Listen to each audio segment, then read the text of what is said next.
अरब की झालत, नबी पाक सल्लल्लाहु अलैहि वसल्लम की सीरत और एक जादूगरनी का वाकया। बिस्मिल्लाहिर्रहमानिर्रहीम। अस्सलामु अलैकुम। क्या आप जानते हैं कि इस्लाम से पहले रूमी, ईरानी, सुमेरी और हिंदी तहजीब क्या थीं? क्या आप नबी पाक सल्लल्लाहु अलैहि वसल्लम और जादूगरनी के वाकये के बारे में जानते हैं? क्या आप जानते हैं कि आप सल्लल्लाहु अलैहि वसल्लम की वफात को शहादत क्यों कहा गया? ये सब कुछ आपको आज की वीडियो में बताया जाएगा। उम्मीद है ये वीडियो आपको पसंद आएगी, लिहाजा आपसे गुजारिश है कि इस पाक और खूबसूरत वीडियो को आखिर तक जरूर देखिएगा। नाजरीन, यह अरब की सरजमीन की कहानी है जहां न कोई तहजीब थी न तमद्दुन।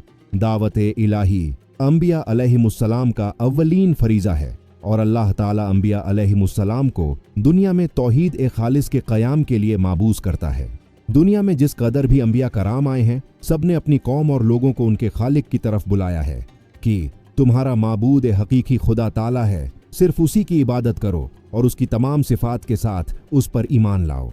आप सल्लल्लाहु अलैहि वसल्लम का दुनिया में आना और ख़ास तौर पर अरब की सरजमीन पर आना जैसा इनकलाब ए अज़्ज़म आप सल्लल्लाहु अलैहि वसल्लम ने दुनिया में जो बर्पा किया, वह इससे कबल न कभी किसी आंख ने देखा और न कभी किसी कान ने सुना। कहानी शुरू होती है जब सरजमीन ए अरब में हर तरफ जुल्म और सितम, जब्र ओ तशद्दुद और वहशत ने डेरे डाल रखे थे। कुफ्र और जुल्म और जहालत की तारीख ने आलम ए इंसानियत को चारों तरफ से घेर रखा था। अरब की हालत दुनिया के दूसरे खित्तों से ज्यादा दुर्गति थी। जहालत और नफ्स परस्ती की वजह से उनकी अखलाकी हालत इंतहा खराब थी। शराब नोशी, औरतों का उछल कूद और रक्स, लड़कियों को जिंदा दफन कर देना, लातादाद बीवियां रखना और वालिद के मरने के बाद दीगर चीजों के साथ साथ अपनी माओं को भी आपस में बांट लेना और बीवियां बनाकर रखना या फरोख्त कर देना आम था। बाज कबीलों का पेशा ही चोरी, लूटमार और कत्लो गारत गर्दी था। जो औरत बेवा हो जाती उसे 1 साल की इद्दत गुजारनी पड़ती और उसे निहायत मनहूस समझा जाता। 1 साल तक उसे गुस्ल और मुंह हाथ धोने के लिए पानी तक न दिया जाता, न पहनने के लिए लिबास फराहम किया जाता। जैसे कि हदीस पाक में है, जब किसी औरत का खाविंद मर जाता तो उसे एक कोठड़ी में दाखिल कर दिया जाता। वह खराब कपड़े पहन लेती और खुशबू को हाथ न लगाती। यहाँ तक कि 1 साल गुजर जाता। लोग बच्चियों को जिंदा दरगोर कर देते थे। इन तमाम बुराइयों के बावजूद अहले अरब में कुछ ऐसी खूबियां भी थीं जो आज के मुअस्सिर और तरक्की याफ्ता दौर में भी हमें नजर नहीं आती। मसलन जजीरा ए हिजाज का अरब न किसी का मोहताज और न हवस ए मुल्क गिरी रखता था। शुरू से लेकर उस वक़्त तक किसी गैर ने उन पर हुकूमत नहीं की। अहले अरब की मेहमान नवाजी अपने और बेगानों के लिए आम थी, लेकिन इन सब खूबियों को इनकी बदकिरदारी, जुल्म व अय्याशी ने अपने नापाक दामन में छुपा रखा था। क्योंकि बेशुमार बुराइयों में चंद खूबियां दब कर रह जाती हैं, बल्कि यह कि उनके नज़दीक अच्छाई और बुराई में कोई फर्क न था। वह हर काम आदतन करते थे। यही कैफियत उनकी मजहबी दुनिया में भी थी। मजहबी जौक की तस्कीन के लिए उन्होंने बुत तराश रखे थे, मगर परस्तिश के बावजूद वह अपने माबूद के नहीं थे। जो मन में आता कर डालते। नस्ली तफावुत अपनी आखिरी हदों को छू रहा था। वह हर गैर अरब को अज़म, गूंगा कहा करते थे। अलगर्ज इंसानियत आम्र और शहनशाही अत्याचार के जुल्म का शिकार थी। शरफ़े इंसानी की हर कदर पामाल हो चुकी थी। अरब ही नहीं, पूरी दुनिया जुल्म और जबर का मंजर पेश कर रही थी।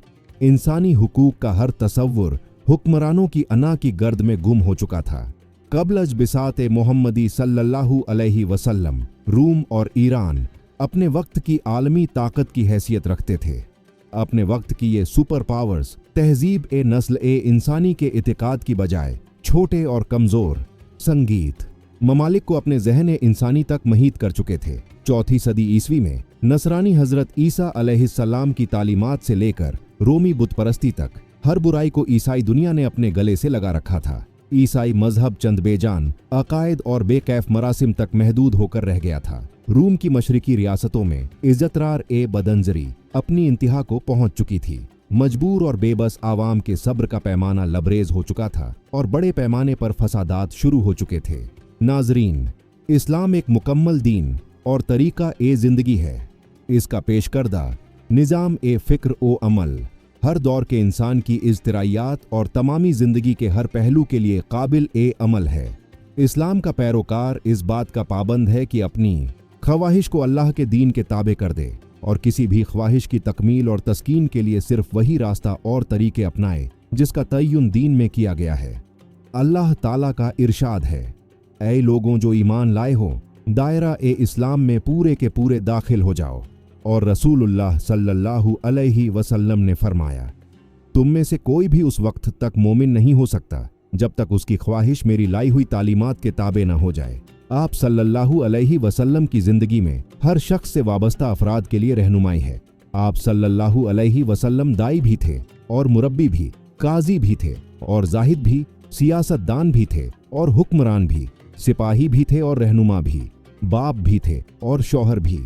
लिहाजा अगर आप दाई हैं तो सीरत नबवी सल्लल्लाहु अलैहि वसल्लम के मुताला से दावत के कई उसूल बरामद होंगे।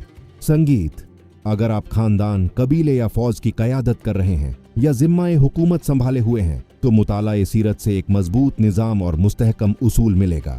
रसूलुल्लाह सल्लल्लाहु अलैहि वसल्लम ने अपनी उम्र के 15वें साल में ही हिल्फुल फजुल, अमन के एक महद में शिरकत की, जहां अमीर गरीब, सरदार और गुलाम के लिए एक ही कानून वजूद में लाया गया। रफ़ाह ए आम की खिदमत में पेश रहे।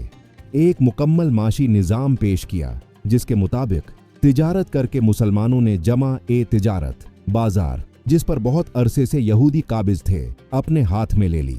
मुख्तसर यह कि रसूलुल्लाह सल्लल्लाहु अलैहि वसल्लम की कोशिशों के नतीजे में जजीरा उल अरब, जो गोया एक मैदान ए जंग था, अमन का गहवारा बन गया। जहां भाई भाई का दुश्मन था वहां पूरा मुश्तरका शिर ओ शुक्र हो गया। ये तब्दीलियां कैसे आईं, ये जानने के लिए भी मुताला ए सीरत इंतहाई ज़रूरत है। आप सल्लल्लाहु अलैहि वसल्लम की उम्र मुबारक के 20 साल का एक वाक़या है। अरबों की सारी खराबियों के बावजूद उनके अंदर अभी तक खुल के हुस्ना की बाज़ विशेषताएं मौजूद थीं। जुल्म के खिलाफ कभी कभार उनकी रगे हमीयत जाग उठती थी और वह जालिम से मजलूम का हक दिलाने के लिए सीना स्पर्द हो जाया करते थे। कबीला बनु जुबैद का एक शख्स कुछ माल तिजारत लेकर मक्का आया। उसकी बेटी भी उसके साथ थी। उस ताजिर से उसका सामान मक्का के मशहूर और मालदार सरदार आस बिन वाइल ने खरीद लिया, लेकिन उसने सीना जोरी करते हुए उस जुबैदी ताजिर की बेटी को भी अपने कब्जे में ले लिया। वह अजनबी शख्स खाना ए काबा में आया और खाना ए काबा का गिलाफ पकड़कर बुलंद आवाज से रोते पीटते हुए फरियाद करने लगा, ऐ शहर मक्का के शरीफाबाद अहलो, आस बिन वाइल ने मुझसे जबरदस्ती मेरी बेटी छीन ली है। मैं मुसाफिर हूँ, मजलूम हूँ, तुम्हारी खिदमत में दरख्वास्त गुजार हूँ कि मेरी दादरसी करो और मेरी बेटी मुझे वापस दिलाओ। कुरैश के कुछ नौजवानों ने उस मजलूम की आहो पुकार सुनी तो अल्लाह ने उनके दिलों में यह बात डाल दी कि मर्दानगी का तकाजा है इस मुसाफिर की दादरसी की जाए। जब तारीख में हम इस वाक़े का मुताला करते हैं तो दिल में यह बात उठती है कि अल्लाह ताला ने अपने घर के अंदर एक मजलूम की दादरसी को शरफ़ कबूलियत बख्शे हुए उन लोगों के दिलों में खैर की जानिब आमादा कर दिए। गुमान ए गालिब यह है कि यह लोग दर्जन भर के लगभग होंगे। नबी सल्लल्लाहु अलैहि वसल्लम इनमें पेश थे। ये सब लोग उस जुबैदी को अपने साथ लेकर आस बिन वाइल के दरवाजे पर पहुंचे, उसे बाहर बुलाया और सबने एक जबान होकर कहा, इस मजलूम पर तुमने क्यों जुल्म ढाया है? उस जालिम ने कहा, मैंने कोई जुल्म नहीं किया, वह लड़की कनीज लौंडी है। जब माल का सौदा किया था तो यह लड़की भी मैंने इस शख्स से खरीद ली थी। आस बिन वाइल का जवाब सुनकर वफ्द के लोगों ने जुबैदी से वजाहत मांगी तो उसने कहा, खाना ए काबा की अजमत और तकद्दुस की कसम, मैंने अपनी लड़की नहीं बेची और न ही वह कनीज है, वो मेरी बेटी है और इस शख्स ने अपनी कुव्वत के बलबूते पर जबरदस्ती इसे अगवा करके अपने घर में डाल दिया है। इस पर वफ्द के लोगों ने सख्ती के साथ आस बिन वाइल से बात की तो उस बदबख्त ने अपने जुर्म का इकरार कर लिया और जुबैदी की लड़की उसे वापस देनी पड़ी। लड़की वापस करने के वक्त बदबख्त आस ने अरकान वफ्द से कहा कि मैं कल सुबह लड़की वापस करूंगा, एक रात मुझे इसके साथ गुजार लेने दो। वफ्द के तमाम गैरतमंद अरकान ने उसे सख्ती के साथ इस बदिरादी पर शर्मिंदा किया और कहा, यह हरगिज मुमकिन नहीं। चुनांचे उसे अपने शैतानी इरादे पर अमल का मौका न मिला। जुबैदी की बेटी उसे वापस दिलाई गई। अब उसने अपनी बेटी को साथ लिया और अपने इलाके की तरफ रवाना हो गया। नाजरीन, अल्लाह सुब्हान व ताला ने नबी सल्लल्लाहु अलैहि वसल्लम को 40 साल की उम्र में नबूवत और रिसालत से सरफराज फरमाया। नबूवत से नवाजे जाने के बाद आप सल्लल्लाहु अलैहि वसल्लम 13 साल तक मक्का मुकर्रमा में रहे। यह ज़माना आप सल्लल्लाहु अलैहि वसल्लम की मक्की ज़िंदगी कहलाता है।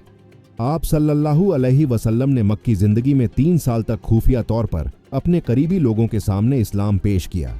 फिर आप सल्लल्लाहु अलैहि वसल्लम ने 10 साल तक खुल्लम खुला ऐलान ए इस्लाम का काम किया। इसके बाद आप सल्लल्लाहु अलैहि वसल्लम वहां से हिजरत कर गए। ऐलान ए इस्लाम की वजह से कुफ़ार मक्का आप सल्लल्लाहु अलैहि वसल्लम के जानी दुश्मन हो गए। जब तक नबी सल्लल्लाहु अलैहि वसल्लम ने अपनी नबूवत और रिसालत का ऐलान नहीं किया था, उस वक़्त तक आप सल्लल्लाहु अलैहि वसल्लम मक्का में एक अक्लमंद और दानिश्वर, सादिक और अमीन और अच्छे इंसान से जाने जाते थे। जब आप सल्लल्लाहु अलैहि वसल्लम ने अपनी नबूवत का ऐलान किया तो लोगों ने आप सल्लल्लाहु अलैहि वसल्लम को जादूगर और काहिन, साहिर जैसे मायूस लक़्ब से मशहूर करने की कोशिश की, ताकि लोग आप सल्लल्लाहु अलैहि वसल्लम के करीब न आए और न आप सल्लल्लाहु अलैहि वसल्लम की बातें सुने।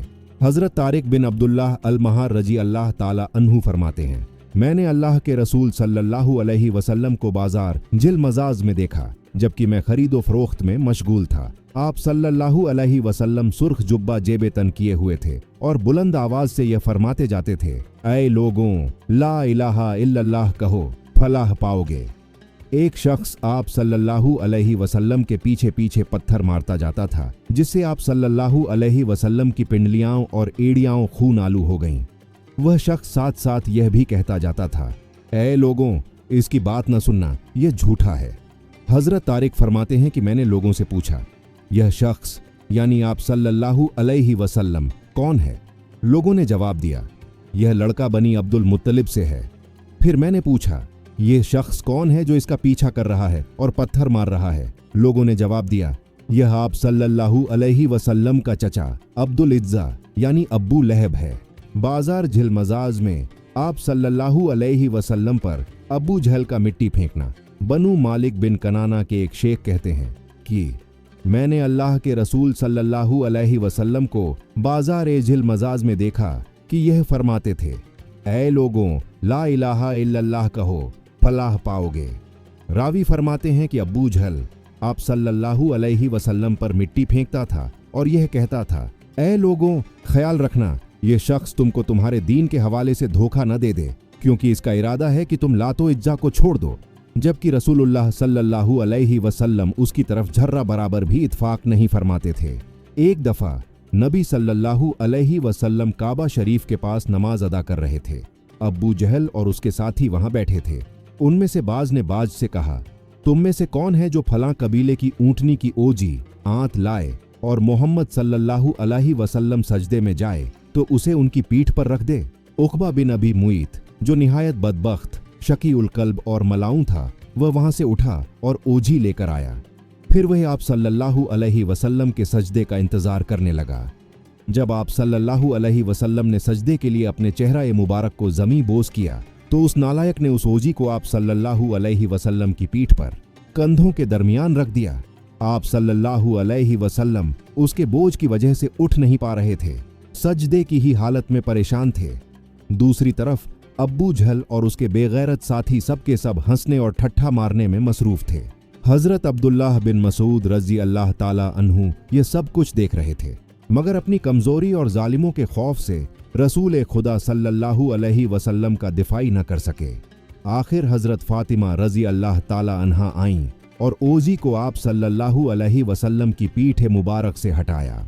हजरत उर्वा बिन जुबैर रहमतुल्लाह अलैहि ने अब्दुल्ला बिन उमर बिन आस रजी अल्लाह ताला अन्हु से पूछा, मुझे उस सख्त तकलीफ के बारे में बताइए जिससे मुशरिकीन ने आप सल्लल्लाहु अलैहि वसल्लम को दोचा। उन्होंने फरमाया, एक बार नबी सल्लल्लाहु अलैहि वसल्लम हतीम में नमाज अदा कर रहे थे।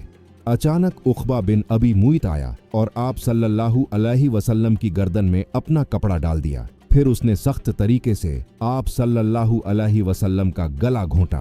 फिर अबू बकर रजी अल्लाह ताला अन्हु आए और उन्होंने उक़बा का मोढ़ा पकड़ा और उसको नबी सल्लल्लाहु अलैहि वसल्लम से हटाया और फरमाया, क्या तुम मार डालोगे इस शख्स को इस वजह से कि वह कहता है कि मेरा रब अल्लाह है?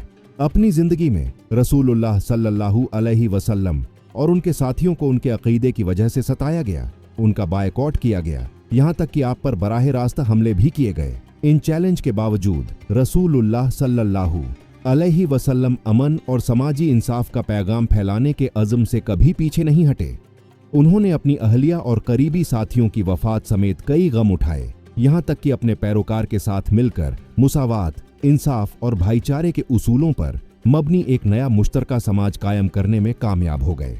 नाजरीन, एक यहूदी जिसका नाम लबीद बिन आसिम यहूदी था, उसने हुजूर अकदर सल्लल्लाहु अलैहि वसल्लम पर जादू कर दिया। बाज रिवायतों में आता है लुबैद बिन आसिम यहूदी, जिसने नबी सल्लल्लाहु अलैहि वसल्लम पर जादू किया था, उसने अपनी लड़कियों को जादू सिखाया था और उन लड़कियों ने तांत के धागे को लेकर इसमें गिरह बांधी थी और उस तांत के धागे को कंघे के अंदर लगा दिया था। इस जादू की वजह से नबी सल्लल्लाहु अलैहि वसल्लम की तबीयत कुछ नासाज हो गई और नासाजी इस तरह हुई कि बाज औकात वहीं के अलावा दीगर उमूर में आप सल्लल्लाहु अलैहि वसल्लम एक काम कर लेते, मगर ख्याल होता था कि नहीं किया। एक दिन आप सल्लल्लाहु अलैहि वसल्लम ने हजरत आयशा सिद्दीका रजी अल्लाह ताला अन्हा से फरमाया, ऐ आयशा, मुझे जो तकलीफ चल रही है इसके बारे में अल्लाह तबारक व ताला ने मुझे ख्वाब में इसका असल सबब बता दिया है। मैंने ख्वाब देखा है कि 2 फरिश्ते आए और आकर मेरे पास बैठ गए और उन्होंने आपस में गुफ्तगू शुरू की कि इन साहिब को क्या हुआ, इनको क्या तकलीफ है। दूसरे फरिश्ते ने जवाब दिया, इन पर किसी ने जादू कर दिया है। पहले फरिश्ते ने पूछा, किसने जादू किया है? दूसरे ने जवाब दिया, लुबैद बिन आसिम के नाम से एक यहूदी है, उसने जादू किया है। फिर पहले ने सवाल किया, किस चीज में जादू किया है और कहां किया है? दूसरे फरिश्ते ने जवाब दिया, कंघे के जरिए जादू किया है और कंघे के अंदर जो बाल आ जाते हैं, कंघा करते वक्त उन बालों को भी इस्तेमाल किया है। पूछा, कहां है? जवाब दिया, वह एक कुआं है, वहां पर उसने जादू के कलिमात पढ़ पढ़कर वहां दफन किए हैं। ये सारी तफसील नबी सल्लल्लाहु अलैहि वसल्लम को फरिश्तों के जरिए बता दी गई। हजरत आयशा रजी अल्लाह ताला अन्हा से आप सल्लल्लाहु अलैहि वसल्लम ने फरमाया कि अल्लाह ताला ने मेरी इस तकलीफ के बारे में मुझे सारी तफसील बता दी है। चुनांचे नबी सल्लल्लाहु अलैहि वसल्लम खुद उस कुएं के पास तशरीफ ले गए और वहां जाकर देखा, उसका पानी बिल्कुल पीला पड़ा हुआ था। वहां से वह कंघा भी बरामद हो गया, कंघे के अंदर जो बाल थे वह भी बरामद हो गए। मदीना मुनव्वरा में एक यहूदी औरत थी, उसका नाम लबीदा बिन्ते हारिस था। वह एक बहुत ही खबीस और बदजात औरत थी और वह हुजूर सल्लल्लाहु अलैहि वसल्लम से बहुत ज्यादा जलती थी। वह चाहती थी कि नाउजुबिल्लाह आप सल्लल्लाहु अलैहि वसल्लम इस दुनिया से रुखसत हो जाए। एक दिन उस औरत ने एक जादूगर के पास जाकर कहा कि वह हुजूर सल्लल्लाहु अलैहि वसल्लम पर ऐसा जादू करें कि बीमार हो जाए। जादूगर ने उस खबीस औरत को एक तावीज दिया और उसे हुक्म दिया कि वह इस तावीज को हुजूर सल्लल्लाहु अलैहि वसल्लम के घर में किसी जगह छुपा दे। जादूगर की बात पर अमल करते हुए उस औरत ने वह तावीज आप सल्लल्लाहु अलैहि वसल्लम के घर में किसी जगह छुपा दिया। तावीज के असर से आप सल्लल्लाहु अलैहि वसल्लम की तबीयत नासाज हो गई। सहाबा इकराम इस बात से बहुत परेशान थे। उन्होंने आप सल्लल्लाहु अलैहि वसल्लम की सेहत के लिए दुआएं की, लेकिन हुजूर सल्लल्लाहु अलैहि वसल्लम की तबीयत बेहतर नहीं हो रही थी। एक दिन हुजूर सल्लल्लाहु अलैहि वसल्लम के सहाबी हजरत ज़ैद बिन हारिसा रजी अल्लाह ताला अन्हु को एक ख्वाब आया। ख्वाब में अल्लाह ताला ने उन्हें बताया कि आप सल्लल्लाहु अलैहि वसल्लम पर जादू किया गया है। हजरत ज़ैद बिन हारिसा रजी अल्लाह ताला अन्हु ने आप सल्लल्लाहु अलैहि वसल्लम को ख्वाब के बारे में बताया। आप सल्लल्लाहु अलैहि वसल्लम ने हजरत ज़ैद बिन हारिसा रजी अल्लाह ताला अन्हु को हुक्म दिया कि वह तावीज तलाश करें। हजरत ज़ैद बिन हारिसा रजी अल्लाह ताला अन्हु ने हुजूर सल्लल्लाहु अलैहि वसल्लम के घर को तलाश किया और आखिरकार उन्होंने तावीज को एक कुएं में पाया। तावीज फेंकने के बाद आप सल्लल्लाहु अलैहि वसल्लम की सेहत बेहतर हो गई। जादूगरनी को मालूम हुआ कि आप सल्लल्लाहु अलैहि वसल्लम की सेहत ठीक हो गई। उसने आप सल्लल्लाहु अलैहि वसल्लम से माफी मांगी। आप सल्लल्लाहु अलैहि वसल्लम ने उसे माफ कर दिया, लेकिन उसे सख्त सजा दी गई। उसे मदीना मुनव्वरा से निकाल दिया गया और उसे यहूदियों के इलाके में भेज दिया गया। नाजरीन कराम, ये थी हमारी आज की वीडियो। उम्मीद है आपको पसंद आई होगी। अगर आपको ये वीडियो पसंद आई है तो हमारे चैनल को सब्सक्राइब करें और इस वीडियो को बाकी दोस्तों के साथ जरूर शेयर करें।